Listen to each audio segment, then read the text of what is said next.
Hello guys, मैं Ilesh sir और आप देख रहे हैं ईवी इंस्टीट्यूट।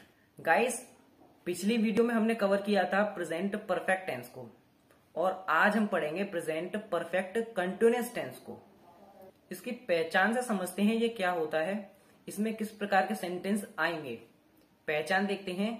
जिन हिंदी वाक्यों के अंत में रहा है, रही है, रहे हैं आदि शब्द आते हैं और वाक्य में समय दिया होता है, ऐसे टेंस को प्रेजेंट परफेक्ट कंटीन्यूअस टेंस कहते हैं।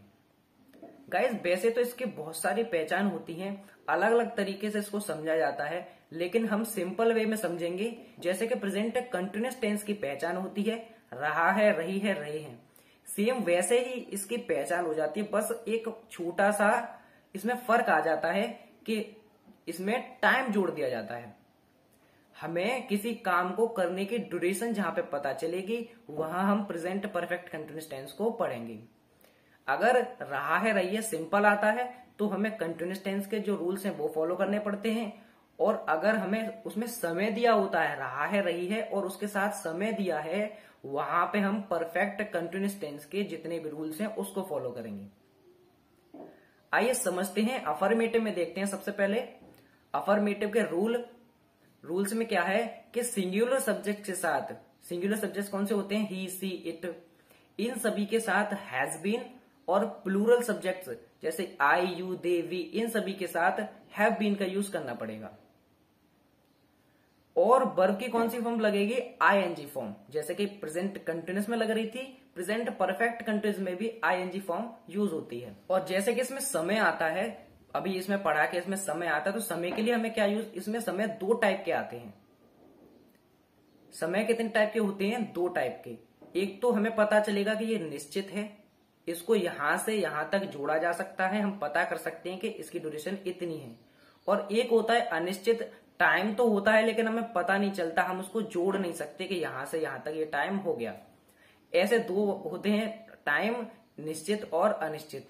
तो निश्चित समय के लिए सिंस और अनिश्चित समय के लिए फोर का प्रयोग होता है। आप इस लाइन को अच्छे से याद कर लो कि निश्चित समय के लिए सिंस और अनिश्चित समय के लिए फोर का प्रयोग करते हैं। अब अच्छे से समझते हैं कि निश्चित समय क्या है और अनिश्चित समय क्या है, फिर इसके बाद हम आगे बढ़ेंगे। निश्चित समय होता है हम अपने हाथों की उंगलियों पे गिन सकें या उसको अच्छे से काउंट कर सकें। जैसे कि मैंने कहा सोमवार से, और आज कोई दूसरा दिन हो रहा है तो उस वाले दिन से हम सोमवार तक काउंट कर सकते हैं। जैसे मैंने कहा 2001 से, तो आप 2001 से अभी तक का समय काउंट कर सकते हो। ये है हमारा निश्चित समय और इसके लिए हमें सिंस का प्रयोग करना पड़ेगा। और फिर आता है अनिश्चित समय। अनिश्चित समय वो होता है जिसको हम काउंट अच्छे से नहीं कर सकते। जैसे कि 3 दिन से मैं यह काम कर रहा हूं। कितने दिन से, 3 दिन से। अब हमें ये तो पता ही नहीं है कि हमारा जो महीना है उसमें से 3 दिन वो कौन से थे, पता नहीं चल रहा, लेकिन टाइम है 3 दिन से।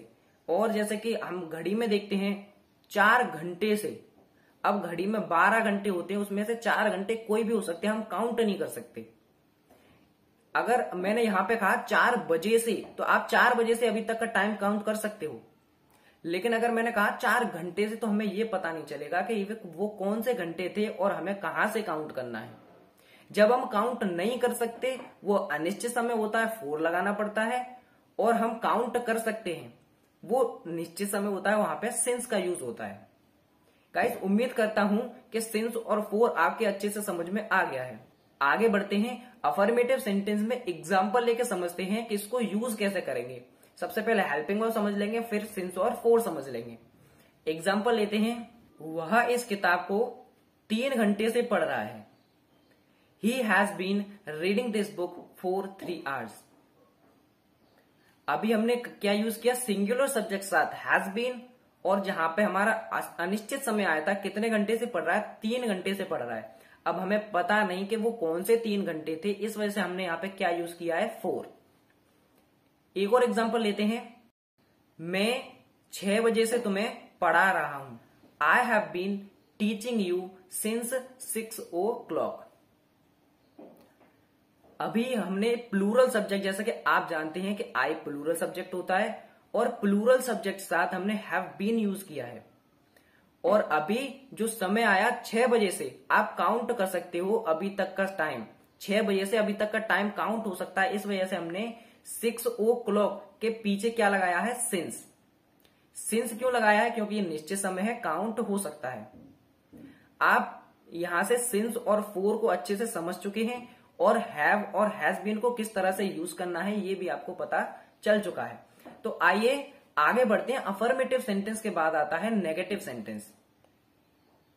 गाइस, जैसे कि आप जानते हैं कि नेगेटिव सेंटेंस में नहीं वर्ड आता है और नहीं के लिए हमें इंग्लिश बनाते टाइम उसको नोट लगानी पड़ती है सेंटेंस में। अब ये बन जाएगा हैज नॉट बीन और हैव नॉट बीन। हमारी हेल्पिंग वर्ब क्या हो जाएगी, हैज नॉट बीन और हैव नॉट बीन, क्योंकि नॉट को हम एक जो मेन हेल्पिंग वर्ब होती है जस्ट उसके बाद ही रखा जाता है।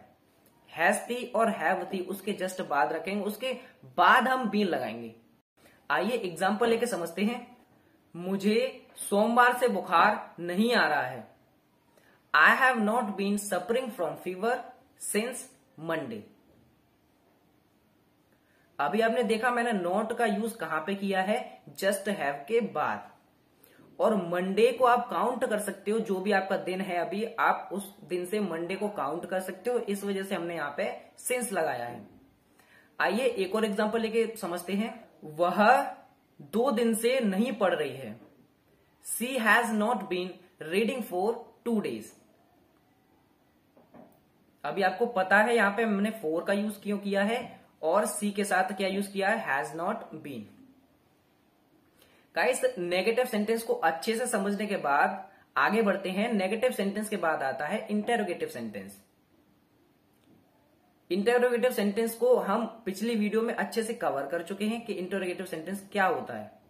वही एक डेफिनेशन है इसकी कि क्या शब्द आगे आए तो हेल्पिंग वर्ब आगे, और क्वेश्चन वर्ब वाक्य के बीच में आए तो सबसे पहले क्वेश्चन वर्ब, फिर हेल्पिंग वर्ब, फिर सब्जेक्ट। इसको आप हमेशा याद रखेंगे। जितने भी टेंस आगे आने वाले हैं सब में इसी टाइप से इंटेरोगेटिव सेंटेंस कंप्लीट होगा।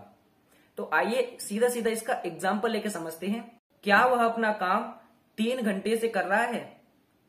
Has he been doing his work for 3 hours। एक और एग्जांपल लेते हैं। क्या मैं सुबह से अपनी किताब नहीं पढ़ रहा हूं। Have I not been reading my book since morning. अभी आपने देखा जो फर्स्ट टाइप इंटेरोगेटिव सेंटेंस है उसमें हमने हेल्पिंग वर्ब को आगे रखा है, उसके जस्ट बाद सब्जेक्ट लिया है। गाइस, यही सिंपल से रूल थे, जैसे कि अभी सिंस और for, has been, have been और वर्ब की आईएनजी। इतने रूल्स आपको अच्छे से याद रखने हैं। उम्मीद करता हूं आज का वीडियो आपके समझ में आया होगा। अगर आपका कोई डाउट है तो आप मुझे कमेंट कर सकते हैं। चैनल को सब्सक्राइब करना ना भूलें गाइस। Thank you.